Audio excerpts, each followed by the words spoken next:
नमस्कार। सभी common service centre operators यानी वीएलईज के लिए एक बहुत ही ज़रूरी अलर्ट है। आज हम एक ऐसे अपडेट पर बात करने वाले हैं जिसे अगर नज़रअंदाज किया तो दिक्कत हो सकती है, तो ध्यान से सुनिएगा।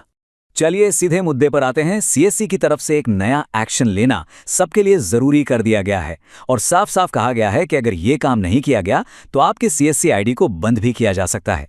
लेकिन चिंता की कोई बात नहीं है, हम आपको पूरी प्रोसेस स्टेप बाय स्टेप समझाएंगे। तो आखिर ये नया काम है क्या? देखिए, इस नए अपडेट के हिसाब से हर एक वीएलई को अपना पुलिस वेरिफिकेशन डॉक्यूमेंट, जिसे हम कैरेक्टर सर्टिफिकेट या चरित्र प्रमाण पत्र भी कहते हैं, उसे सीएससी पोर्टल पर अपलोड करना होगा। ये आपकी प्रोफाइल को और भी ज़्यादा सिक्योर और वेरीफाइड बनाने के लिए एक बहुत ज़रूरी कदम है। अब सबसे बड़ी कंफ्यूजन पता है कहाँ हो रही है कि इस डॉक्यूमेंट को अपलोड करना कहाँ है। ज्यादातर लोग इसे अपने रेगुलर डिजिटल सेवा पोर्टल में ढूंढ रहे हैं, लेकिन ध्यान दीजिए, ये ऑप्शन वहां है ही नहीं। इसके लिए आपको सीएससी के रजिस्टर पोर्टल पर जाना होगा। तो चलिए, अब मैं आपको एक एक करके सारे स्टेप्स बताता हूं कि इस काम को सही वेबसाइट पर जाकर बिना किसी गलती के कैसे पूरा करना है। प्रोसेस बहुत ही सिंपल है, बस 5 छोटे छोटे स्टेप्स हैं। सबसे पहले आपको registered.csc.gov.in वेबसाइट खोलनी है और माय अकाउंट पर क्लिक करना है। इसके बाद अपनी सीएससी आईडी डालकर फिंगरप्रिंट से लॉगिन कर लीजिए। जैसे ही आपकी प्रोफाइल खुले, केवाईसी अपडेट वाले ऑप्शन पर जाइए। वहां आपको पुलिस वेरिफिकेशन डॉक्यूमेंट का ऑप्शन दिखेगा, उसे चुनिए और अपनी डॉक्यूमेंट फाइल अपलोड कर दीजिए। बस।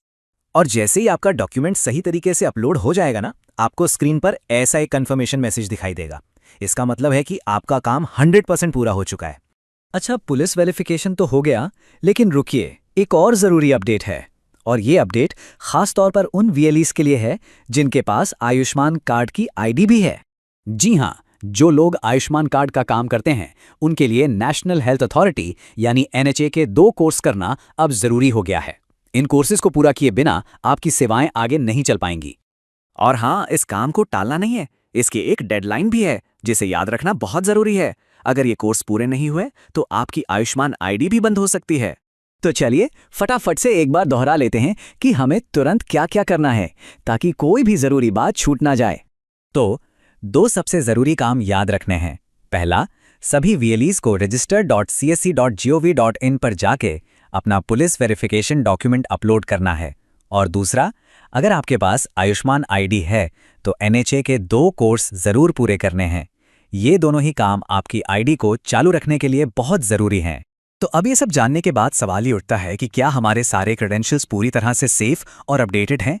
अब अपनी आईडी को सुरक्षित रखने के लिए क्या कदम उठाने की ज़रूरत है, ये सोचना होगा। इन ज़रूरी अपडेट्स पर ध्यान देने के लिए धन्यवाद। अब जब हम सेवाओं को बेहतर और सुरक्षित बनाने की बात कर ही रहे हैं, तो मेरे पास एक और बहुत अच्छी जानकारी है। ये जानकारी देखने के लिए शुक्रिया। अगर कोई फ्री एनएसडीएल आईडी लेना चाहता है तो नीचे यूआरएल दिया हुआ है और वीडियो के डिस्क्रिप्शन में भी लिंक मौजूद है। उस लिंक पर क्लिक करके बहुत आसानी से बिल्कुल फ्री में एनएसडीएल की आईडी के लिए आवेदन किया जा सकता है। एनएसडीएल आईडी के माध्यम से कई ज़रूरी सेवाएं शुरू की जा सकती हैं, जैसे कि pan card service, update service और दूसरी कई महत्वपूर्ण सुविधाएं। ये सभी सेवाएं बहुत ही सरल तरीके से चलती हैं और इन्हें अपनी दुकान या सेंटर से आसानी से शुरू किया जा सकता है। तो नीचे दिए गए यूआरएल पर क्लिक करें, वीडियो के डिस्क्रिप्शन में भी लिंक मिल जाएगा और अभी तुरंत फ्री एनएसडीएल आईडी के लिए आवेदन करें।